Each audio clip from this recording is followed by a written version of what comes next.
The walled city doesn't let you act wild. Keep messing around and you'll lose your life. That cool, rough-around-the-edges guy with a king-like aura is Tornado, the man who runs Hong Kong's Kowloon walled city. This place is the most notorious spot in all of Hong Kong, a so-called no-man's land. Even the cops can't control it.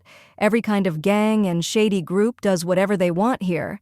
But because Tornado holds the fort, a lot of outside crews who try to come in still end up failing. And that young guy getting beat down by Tornado right now is Chen Lok-kun. Just like every other kid who snuck into Hong Kong, he's here hoping to carve out a brighter future. These two men, totally different worlds, no reason to cross paths, actually share a secret connection. Back in the 1960s, the walled city wasn't run by Tornado yet. It was controlled by two major factions. Tornado was the top fighter for one of them, while his best friend, Killer King Chen Zhan, was the second in command of the rival gang. Different sides, yeah, but their bond was unbreakable. Still, orders are orders. The two factions eventually went to war, and each boss demanded the head of the other side's top guy. So the job naturally fell on Tornado and Chen Zhan. The two were evenly matched. Either one could have killed the other, but every time it came down to the last moment, neither could bring himself to strike the final blow. I have to kill Li Chun-tung. If you want him dead, then kill me first. Their brotherhood ran deep, but they still had to follow their boss's commands. So Chen Zhan ripped a cloth in half, blinded both their eyes, and said, "If we can't see, maybe it'll be easier." Before the final duel, they made each other a promise. If Chen Zhan died, Tornado had to escort his wife and child to safety and protect them. If Tornado died, Chen Zhan would inherit his barbershop and live out his days as a barber. After that brutal battle, Chen Zhan's wife and baby were taken out of the city by Tornado. The result was obvious, and the baby in his arms was none other than Chen Lok-kun. 20 years passed. Chen Lok-kun returned to Hong Kong by accident, but unlike his father, he didn't even have an ID. To save up money for one, he fought in illegal underground matches. His skills quickly caught the attention of a nightclub boss. Once the boss learned he was an undocumented immigrant, he instantly figured out why he was fighting. And after Lok-kun won, the boss refused to hand over the prize money. Instead, he asked if Lok-kun wanted to work for him. Lok-kun said he didn't want to join a gang, and that pissed the boss off. Does being in the gang make you feel ashamed? Not only did he keep the money, but when he found out Lok-kun wanted an ID, he shoved the money into his own pocket and said, "Everyone who sneaks in is here to sort out their ID. This prize money will be used to pay for the ID." His right-hand man, Wang Gao, told Lok-kun to come back in 2 weeks. 2 weeks later, Lok-kun returned only to receive the fakest ID imaginable, totally useless. He demanded to know how he was supposed to use something that fake. Wang Gao just shrugged and said the truth. "You paid for a fake ID. Of course it's fake." Lok-kun couldn't believe all his hard work got him nothing. He tried to take the money back, but money that enters Agang's pocket never comes out. So he got tossed out the door. With no power and no connections, he had no choice but to walk away, furious but helpless. The more he thought about it, the angrier he got. So when the boss wasn't paying attention, he sprinted into a warehouse, grabbed a bag of contraband, and ran. The boss didn't expect him to be this stubborn. He sent Wang Gao and the crew after him. "Bring him back. If you don't, you're dead." And so the chase began. Lok-kun used his stamina to sprint through the streets and finally jumped onto a bus. He thought he was safe, but Wang Gao was faster than the bus. Seeing Gao's head appear at the window, Lok-kun got ready to fight back, but another goon popped up from behind and choked him from the back. A second guy climbed through the other window to steal the bag. Thankfully, Lok-kun reacted fast and knocked both of them out the window, but Gao was a whole different monster running alongside the bus, punching through a window and climbing inside. They fought all through the bus interior. He saw Wang Gao's one-yang finger go straight through the wooden chair. Lok-kun's heart sank. He got blasted out the window, forcing the bus to screech to a stop, and both men tumbled onto the street. Before Wang Gao even realized it, Lok-kun ran into a side alley, not knowing he had stepped into the infamous Kowloon walled city. Brave but clueless, he pulled the contraband from the bag to show the people inside, and everyone instantly assumed he was a troublemaker. A crowd surrounded him. Seeing things go south, Lokun began fighting his way out and ran until he ducked into a barber shop. Seeing an old white-haired barber inside, he thought the guy was harmless. He grabbed a pair of scissors and took him hostage, but when the men chasing him arrived, their leader, Shin Yi, casually lit a cigarette. Before Lok Kun even processed what was happening, Tornado flipped him with a shoulder throw, locked him down, and when he reached for the bag, Tornado punched him across the room. Lok Kun never imagined the random barber he grabbed was the walled city's boss. He grabbed the bag Shin Yi tossed to him and jumped off the balcony, but he was badly injured and had nowhere to go. He ran into a police patrol, so he climbed up to a rooftop to hide. A masked man popped his head out and told him to go ask Tornado for help. So Lok Kun returned to the barber shop to find a way out. Tornado didn't ignore him. He took the bag and slipped into the nightclub boss's room to return it and settle the score. The boss didn't trust him gripping a hidden weapon under his bed, but Tornado tossed him a comic book and calmly walked out. Turned out the big boss was secretly a comic nerd. Lok Kun still didn't know the problem was solved. Shin Yi took him to get treated, and the doctor was none other than the masked man Zi Jai. Since Tornado had already hand-led the mess, Lok Kun ended up signing a contract basically selling himself to the crew. After that, Shin Yi brought him to Asmal restaurant to work. There, Lok Kun felt warmth for the first time, and he met Fishball Girl, a fellow worker. As he stayed, he saw Tornado's good side. He wasn't some tyrant, more like a guardian, who stepped in to help anyone in trouble. Tornado noticed Lok Kun's effort too. He bought him a bowl of the walled city's signature char siu rice, and even let him stay for free in the empty attic above the shop. It became his home. Shin Yi showed kindness too, giving him old clothes to wear. Maybe that's when their brotherhood really started. But the walled city had darkness too. One day, while delivering food, Lok Kun discovered Fishball Girl's mom was working as a prostitute. Her father was a drug addict who forced his wife to sell her body just so he could buy more drugs.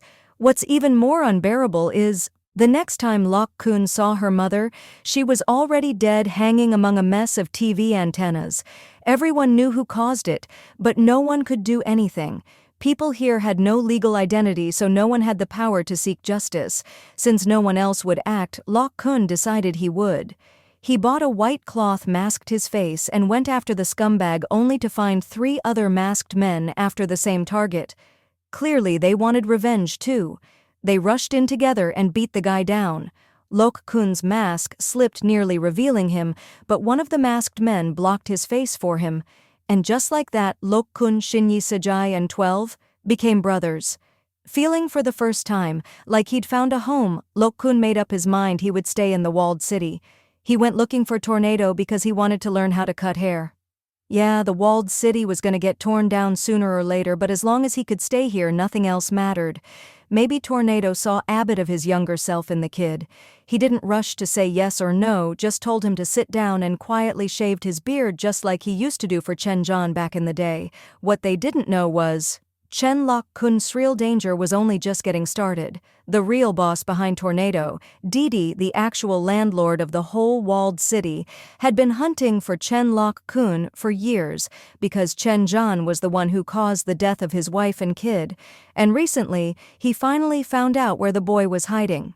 So that day Didi invited Tornado and another big boss, Tiger, to a restaurant for a meetup.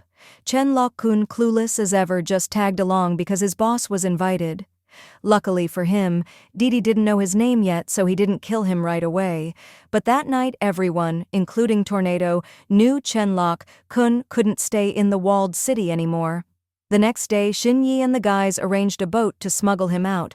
But once Chen Lok Kun learned the truth about his past, he didn't blame Tornado at all, and he even wanted to stay. But Tornado had promised his sworn brother, so he wasn't giving the kid any choices. Shin Yi and the crew dragged him out only to run straight into Didi, who'd shown up looking for him. Turns out the big boss had his eyes on the walled city too. That chunk of land was going to be a gold mine once demolition started. To get his hands on the deed, he wanted Tornado and Didi to clash. So when he heard Didi was hunting Chen Lok Kun, he leaked the info and let them tear each other apart. Everything was going exactly the way he planned.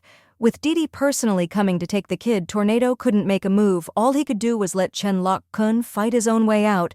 Chen Lok-kun was insanely strong. But fighting an entire gang alone pushed him to the limit. Then Didi himself stepped in, 20+ years of rage boiling inside him. They fought brutally, and Didi actually had the upper hand several times. But in the end, Chen Lok-kun's youth won out. Right when he was about to finish Didi for good, Tornado finally intervened, socked Chen Lok-kun with one punch, and told him to leave Hong Kong and never come back. Didi hated it. But Tornado didn't budge. "This guy is under my protection. Even Jesus can't take him away." Of course, Didi wasn't gonna let it go. He went to the big boss for help but ran into his underling Wang Gao instead. Not only did Gao refuse to call anyone, he even sat himself in the big boss's chair, basically announcing he wanted the throne. His ambition was written all over his face. Just as he was acting all tough, the real big boss walked in. Gao froze instantly and got slapped across the face the next second, after cutting a deal with Didi. At this point, the big boss didn't know that what he just did would nearly get him killed. Once he worked out terms with Didi, the big boss marched straight into the walled city. Tornado heard the news and decided to handle things himself. He handed the badly injured Chen Lok-kun to Xin Yi and Se-jai and told them to get him out. But Xin Yi knew it wouldn't to be that simple and chose to stay and fight beside Tornado. They headed back to the barber shop. The big boss sat smugly in the chair, waving the landdeed around, demanding Tornado hand over Chen Lok-kun. Of course, Tornado refused. While he stalled for time, a little lackey rushed in shouting that they'd found the Chen Tornado, realized things were about to blow up, and struck first. The big boss wasn't some street punk, his martial arts were legit. He told Wang Gao to escape through the balcony. Gao quickly caught up with Se-jai, and the others used his iron body technique to tank all their attacks and beat them into the ground.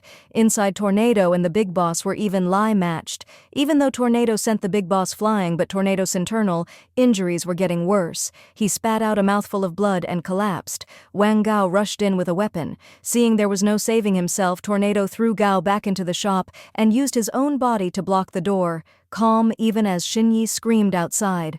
And just like that, Tornado's story came to an end. Xin Yi and the others escaped, with Chen Lok-kun determined not to let their big brother's sacrifice go to waste. While they were gone, the big boss seized the land deed by force. At the same time, Wang Gao, spurred on by his men, started a coup, killed the big boss, and took his place. Meanwhile, after some time to recover, Chen Lok-kun returned to Hong Kong, fully healed.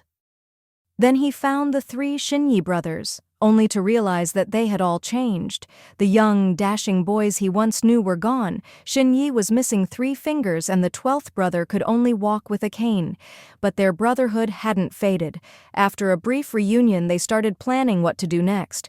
Of course, except for Chen Lok-kun, the other 3 were still nursing injuries. Not wanting his brothers to risk themselves again, Chen Lok-kun changed the subject and suggested a long, overdue game of cards. The 4 of them drank and played through the night.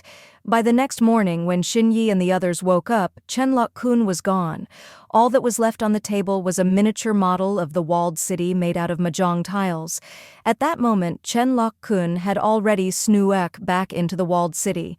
Wang Gao was hosting a banquet inside, completely unaware that an enemy was approaching. While everyone sang and danced, Chen Lok-kun burst into the crowd with weapons in hand. He caught everyone completely off guard. With his superhuman strength, he single-handedly took them all down, leaving no one able to get close. He fought his way straight to Wang Gao. But Wang Gao, with his iron body technique, withstood Chen Lok-kun's attacks, and he wasn't alone. Armed bodyguards flanked him. Even agate like Chen Lok-kun had to retreat into the shadows to look for an opening. Just then, Xin Yi appeared riding a motorcycle in dramatic fashion. The other 2 brothers joined him at the same time. The 4 lords of the walled city were reunited. "Today you're going down," they declared. The final battle was about to erupt. The 3 brothers unleashed everything they had, only to find Wang Gao breaking all the rules. He pulled out 2 submachine guns and started firing at them. Seeing the situation, the 4 split up, using their knowledge of the terrain to evade and counter him.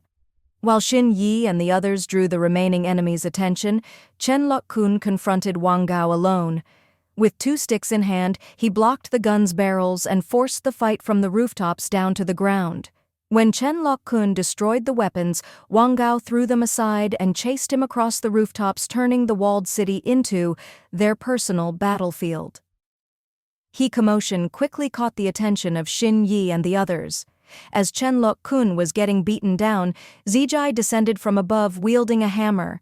Even so, the combined force of the two was no match for Wang Gao. Fortunately, Xin Yi and the 12th brother arrived just in time. They tied Wang Gao's hands with rope, and Chen Lok-kun and Zijai secured his legs, applying the same brutal techniques he once used on the scumbag. But Wang Gao was too strong. He broke free, knocking all 4 of them to the ground. Xin Yi, determined to avenge their boss, charged at Wang Gao, ready to die with him, but the rope from the rooftop restrained him. Seeing this, Chen Lok-kun rushed forward, pushed Xin Yi out of the way, and dragged Wang Gao down into the abyss. Luckily, Xin Yi grabbed the rope at the last second.